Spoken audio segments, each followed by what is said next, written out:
Der Sascha hat wieder ein Zutrauen zu der Rosi, aber mehr nicht, und fliegt wieder auf Afrika runter.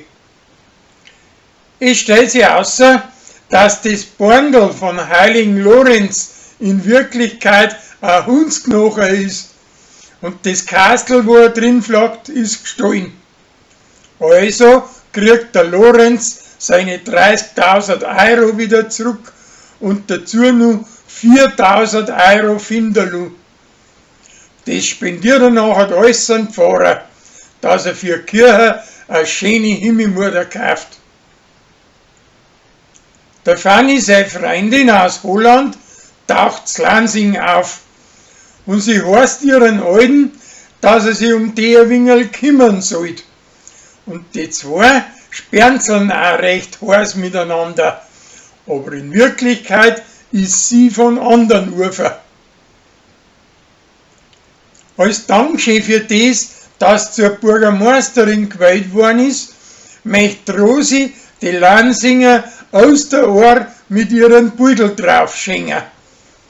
Da werden dir zuerst Schirche geliefert und danach erst Schäne.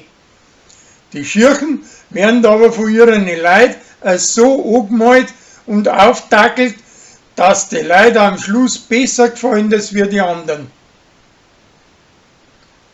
Fanny macht Pralinen für seine preisige Tochter, aber der Flori kann sich nicht zurückhalten und krampft eine nach der anderen. Bei denen bleibt er aber schließlich mit der Hand in einen Schirm drin stecken und sein Diebstahl fliegt auf. Und zu der Strafe muss er nachher mit der Fanny nur mal einen machen. Sarah kümmert sich um verwilderte Katzen und stellt schließlich ein Katzenhaus neben ihren Onkel sein Standel auf. Der Philipp kriegt von der Kathi ein rotes Osterohr geschenkt und bildet ihm ein, dass er jetzt von ihr zum Fensterl eingeladen ist. Das probiert er auch, aber die Sache geht schief und er landet auf den Misthaufen. Kathi lacht ihm aus und sagt, dass sie ihm nichts will, weil er ihre Nutz jung ist. Der Mike wird streitet mit seiner Hautzeiderin, weil er den ledigen Bangert von Viechdoktern seiner preislichen Tochter nimmer länger haben mag.